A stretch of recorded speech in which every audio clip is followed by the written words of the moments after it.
United fan होना आसान काम नहीं है। आपको उम्मीद दिखाई जाती है, आपको बताया जाता है कि यार टेक ओवर होने वाला है, ग्लेडर्स जाने वाले हैं, और उसके बाद न्यूज़ निकल कर आती है कि अभी ना ग्लेडर्स जाएंगे लेकिन टाइम लगेगा थोड़ा। ये चीज़ मार्च में होती है, फिर आप अप्रैल का टाइम आता है, अप्रैल में पता चलता है कि यार ना 15 तारीख तक क्लैरिटी मिल जाएगी कि ग्लेडर्स जाने वाले हैं या फिर रुकने वाले हैं। तो भाई होता क्या है कि 11 तारीख को एक और अपडेट आती है, ग्लेजर्स ने ना तीसरा राउंड रखा है बिडिंग का, और उसके बाद डिसाइड होगा कि जो उनकी वैल्यूएशन है 6 बिलियन की, वो मैच अगर बिडर्स करेंगे तो ही वो क्लब छोड़ के जाएंगे, वरना तो वो क्लब छोड़ के नहीं जाएंगे। अब इसके बीच में ना जितना भी हमारा ट्रांसफर विंडो का प्लान था, जो भी हम प्लेयर्स टारगेट कर रहे थे, या फिर जो भी टेन हैग ने प्लेयर्स सोच के रखे होंगे, उन पर भी अभी हामी एक रजामंदी ले पाना ओनर्स की या फिर मैनेजमेंट की काफ़ी मुश्किल हो जाएगा। क्योंकि अगर आपके पास फंड्स नहीं है तो फिर आप कैसे मार्केट में जाओगे, और आप कैसे विक्टर ओसिमेन के लिए या हैरी केन के लिए या फिर जो बड़े बड़े नाम हैं, आप उनको कैसे साइन करके लेकर आओगे। अभी लेटेस्ट रिपोर्ट्स के अकॉर्डिंग बात ये सामने आई है कि जो बिडिंग वॉर है उसमें ना केवल जिम रेडक्लिफ और आपके शेख जासिम नहीं है, सिर्फ इन दोनों की एंटिटीज़ नहीं है, इसके अलावा 5 जो प्राइवेट फंड्स हैं, प्राइवेट इन्वेस्टमेंट फंड्स, वो भी रन कर रहे हैं साइड बाय साइड। एंड अभी ये कह पाना मुश्किल है कि इनमें से किसके हाथ में जाएगा कंट्रोल, और या फिर अगर ग्लेयर्स जाएंगे तो फिर ये पार्शियल टेक ओवर होने वाला है या कंप्लीट टेक ओवर होने वाला है। तो देखो अभी लेटेस्ट रिपोर्ट्स के अकॉर्डिंग ये बताया जा रहा है कि सबसे स्ट्रॉन्ग बिड जो टेबल पे रखी हुई है वो आपके शेख जासिम की है, लेकिन अभी भी वो जो 6 बिलियन का वैल्यूएशन रखा था ग्लेयर्स ने, उसको मैच नहीं किया है। अब इससे हो क्या रहा है, आपने देख लिया विंटर विंडो में हमें फंड्स नहीं दिए गए, इस वजह से क्योंकि ये जो क्लब है वो बिकने की कगार पे था। सबने ये सोचा कि यार ठीक है यार, एक विंडो की बात है, अपन अगले विंडो में जाकर ना टारगेट जो भी हमारे हैं हम उनको लेकर आएंगे। रिपोर्ट ये भी आई कि यूनाइटेड से 13 प्लेयर जा सकते हैं, जिसकी लिस्ट मैंने ट्विटर पे शेयर की थी, अभी आपकी स्क्रीन के सामने आ रहे होंगे नाम। उसमें से कुछ नाम तो बहुत कॉमन है, जैसे कि हैरी मैग्वायर हो गए, आपके एरिक बाई हो गए, एक्सेल टॉन्जिबी हो गए, एलेक्स टेलेज हो गए, और हो सकता है आपका एक आधा प्लेयर जो बड़ा नाम है वो भी जाए क्लब छोड़ के। बट हैविंग सेड दैट, यहाँ पर प्लेयर्स जाने से आपके पास इतना फंड नहीं जनरेट होगा कि आप प्लेयर्स खरीद के ले आओ। लास्ट ईयर यूनाइटेड ने समर विंडो में इन्वेस्टमेंट किया, मैं मानता हूँ, वो एरिक्सन लेकर आए, वो कासिमीरो लेकर आए, वो 100 मिलियन का एंटनी लेकर आए, और उन्होंने आपके हाथ में लाकर लिसांद्रो मार्टिनेज भी रखा।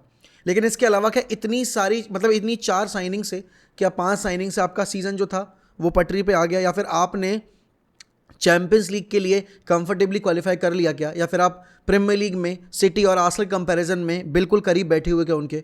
हाँ ठीक है, आप ये बोलोगे कि हमने कैराबाओ कप जीत लिया, बट वो कैराबाओ कप भाई आपके मैनेजर का क्रेडिट है, ना कि आपकी मैनेजमेंट का क्रेडिट है। क्योंकि उन्होंने, अगर ऐसा होता तो अभी टेन हैग के पास इतनी स्ट्रॉन्ग बेंच होती जहाँ पर वो स्क्वाड रोटेट कर पा रहा होता। अब सोचो इतनी अतरंगी न्यूज़ के बीच में यहाँ पर एक अपडेट ये आ जाती है कि अभी ना ये डिले हो सकता है और इसमें ना 1 महीना और लग सकता है। तो अब ये सोचो कि अगर ये जो टेक ओवर का है पूरा प्रोसेस, ये अगर लेट मई तक जाता है तो आपके पास प्रिपेयर करने के लिए कितना टाइम होगा। क्योंकि आप, ऐसा नहीं है कि सीधे जब ओनरशिप आ जाएगी तो आपके पास पहले से लिस्ट प्रिपेयर है, वो अपनी मैनेजमेंट लेकर आएंगे साथ में। हो सकता है जो आपके अभी जॉन मर्टाओ वगैरह क्लब में अभी मैनेजमेंट रोल में है उनको हटा दिया जाए, क्योंकि हमने देखा था भाई जब चेल्सी में टॉड बोली का कंसोर्टियम आया तो उन्होंने मरीना गरंस का आया और आपके पीटर चेक और बाकी सारे लोगों को जॉब से हटाया। उन्होंने अपना जो पूरा मैनेजमेंट टीम थी वो खड़ी की। तो यहाँ पर एक चीज़ ये भी है कि जो भी नई मैनेजमेंट टीम आएगी उसके साथ में काम करने के लिए एरिक टेन हैग को थोड़ा टाइम तो चाहिए ना। एंड डेफिनेटली वो भी सिचुएशन देखेंगे कि हमने अभी 6 बिलियन का जो है इन्वेस्टमेंट कर दिया क्लब के अंदर, यहाँ पर वो सिर्फ टेक ओवर के लिए था, अब हमें ट्रांसफर मार्केट में भी जाके इन्वेस्ट करना है, फिर हमें क्लब का जो रीस्ट्रक्चर है पूरा, आप चाहे इंफ्रास्ट्रक्चर की बात करो, चाहे आप कल्चरल रीडेवलपमेंट की बात करो, हमें सब वो चीज़ करनी पड़ेगी। तो अभी उसके पास, अभी उस सब के लिए हमारे पास इतना टाइम बचेगा नहीं। एंड हमने देखा था कि लास्ट ईयर भी हमने सेम गलती की थी, हमने एक प्लेयर के ऊपर अपना पूरा जो समर था वो वेस्ट किया, फ्रैंकी डियोंग के ऊपर, और फिर अल्टीमेटली जो प्लेयर हमें 60 मिलियन में मिल सकता था एंटनी, वो हमने 100 मिलियन में खरीदा। अब सोचो इतनी सारी अतरंगी न्यूज़ के बीच में एक न्यूज़ ये आती है कि जूड बेलिंगम में इंटरेस्टेड है मैनचेस्टर यूनाइटेड। और जूड बेलिंगम में इंटरेस्टेड सिर्फ यूनाइटेड नहीं है, आपके एरिक टेन हैग भी हैं। क्योंकि अभी कल रात में खबर ये आई है कि लिवरपूल तो भाई स्थिति में है नहीं कि वो जूड बेलिंगम को साइन कर पाए, और अगर आप लॉजिकल बेसिस पे देखो तो वाकई में लिवरपूल के पास इतना फंड नहीं है कि वो जूड बेलिंगम जैसी 120-130 मिलियन की साइनिंग को परस्यू कर पाएँ, क्योंकि उनके पास चैंपियंस लीग शायद ना आए। एंड डेफिनेटली उन्होंने इस साल कोई ट्रॉफी नहीं जीती, तो रेवेन्यू जो सोर्स उनका था वो कट हो चुका है। अगली साल चैंपियंस लीग आएगी नहीं तो डेफिनेटली उनके पास और कम रेवेन्यू आएगा। प्रीमियर लीग में भी वो पोजीशन उस पर फिनिश नहीं कर रहे हैं जो कि उन्हें एक सिग्निफिकेंट अमाउंट ऑफ प्राइस मिल जाए जहाँ से वो थोड़ा सा अपना इन्वेस्ट कर पाए। एनएफएसजी का भी इतना पैसा डालेगी नहीं कि वो 130 मिलियन में जूड बेलिंगम लेकर आए, फिर एक सेंटर बैक भी लेकर आए, फिर एक और मिडफील्डर लेकर आए, फिर सलाह का एक बैकअप राइट विंगर भी लेकर आए। बहुत सारा इन्वेस्टमेंट की ज़रूरत है अभी। अगर आप लिवरपूल फुटबॉल क्लब को देखो एंड इसके बीच में जूड बेलिंगम की साइनिंग एक ऐसे टाइम पर जब चैंपियंस लीग फुटबॉल नहीं है, कर पाना बहुत मुश्किल होने वाला है।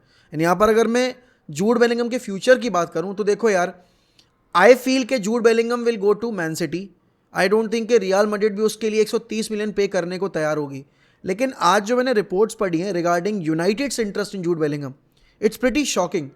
यू सी के आपने पॉल पॉग्बा के टाइम भी यही गलती की थी, आपने एलेक्सिस सैंचेज के टाइम भी यही गलती की थी, आपने रोमेलू लुकाकू के टाइम भी यही गलती की थी, आपने एंजल डी मारिया के टाइम भी यही गलती की थी कि आप हाइप पर प्लेयर लेकर आ गए, आपने प्रोजेक्ट देखा नहीं।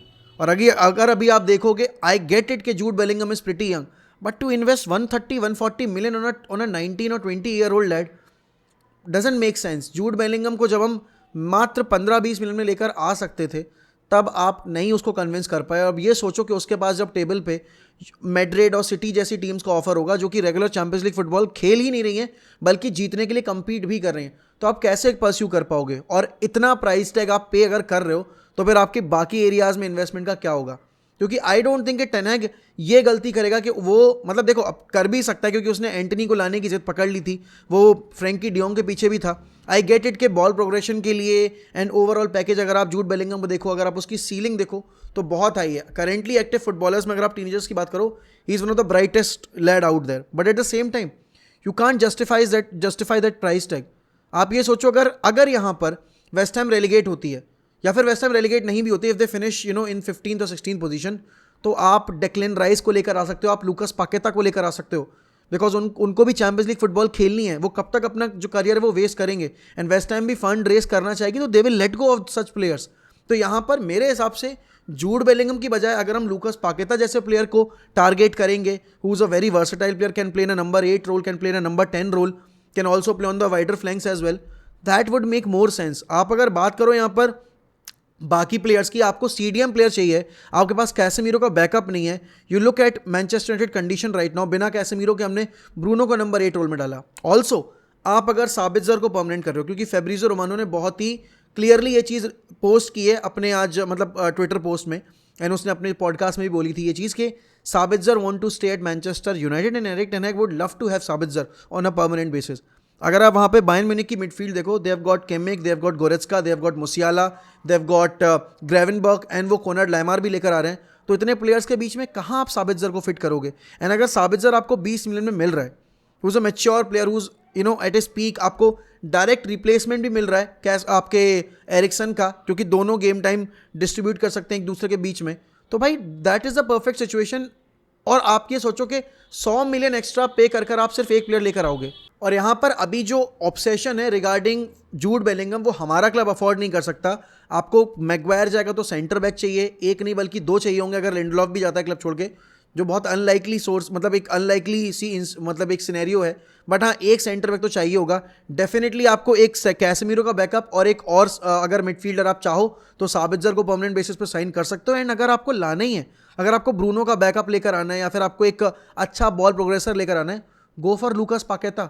He will be he will come at a much cheaper price. मैं कह रहा हूँ कितने पे आएगा? 50 मिलियन में आ जाएगा, 45 में आ जाएगा, 60 में आ जाएगा मैक्सिमम, लेकिन आपका आधा अमाउंट तो बचेगा ना। आई गेट इट कि ठीक है यार, अगर सिटी चला गया, सिटी विल बिकम अनस्टॉपेबल और ऐसा वैसा।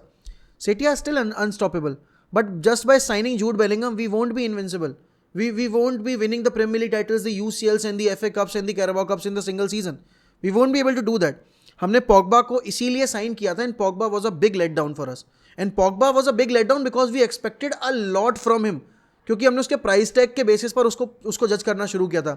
नाउ आप देख रहे हो कि सैंचो के साथ भी सेम सिनेरियो हो रहा है कि सैंचो के लिए आपने 75 मिलियन पे किए, he is still 23, but the fan base is not ready to give him more time. तो क्या जूड बेलिंगम अगर आकर एक अलग लीग से एक ऐसे क्लब में आएगा जो इतने साल से डोमिनेंट फोर्स नहीं बन पाया है, तो क्या आपका फैन बेस इतना उसको स्कोप देगा कि अगर वो ख़राब कर भी रहा है तो उसको हम टाइम देकर और उसको इवॉल्व करने का एक मौका दें? आई डोंट थिंक, क्योंकि ये बहुत ही कट थ्रोट बिजनेस है, सोशल मीडिया का टाइम चल रहा है, यहाँ पर एक प्लेयर की 2-3 मैचेस में गंदी परफॉर्मेंस आती है, you want the player out of the club and that is what the current state is. You can't deny it because ये हर प्लेयर के साथ हो रहा है. आप देखो सेंचो के साथ हो रहा है, ब्रूनो के 2-3 गेम खराब होते हैं, मतलब ब्रूनो के पीछे पड़ जाती है मीडिया हाउसेज. एंड आप ये देखो कि आपने मैगवायर के केस में भी यही गलती की थी. You brought him because you thought that he will solve your ball progression and everything, but Maguire was not the answer. You need to step out. You need to explore the championships as well.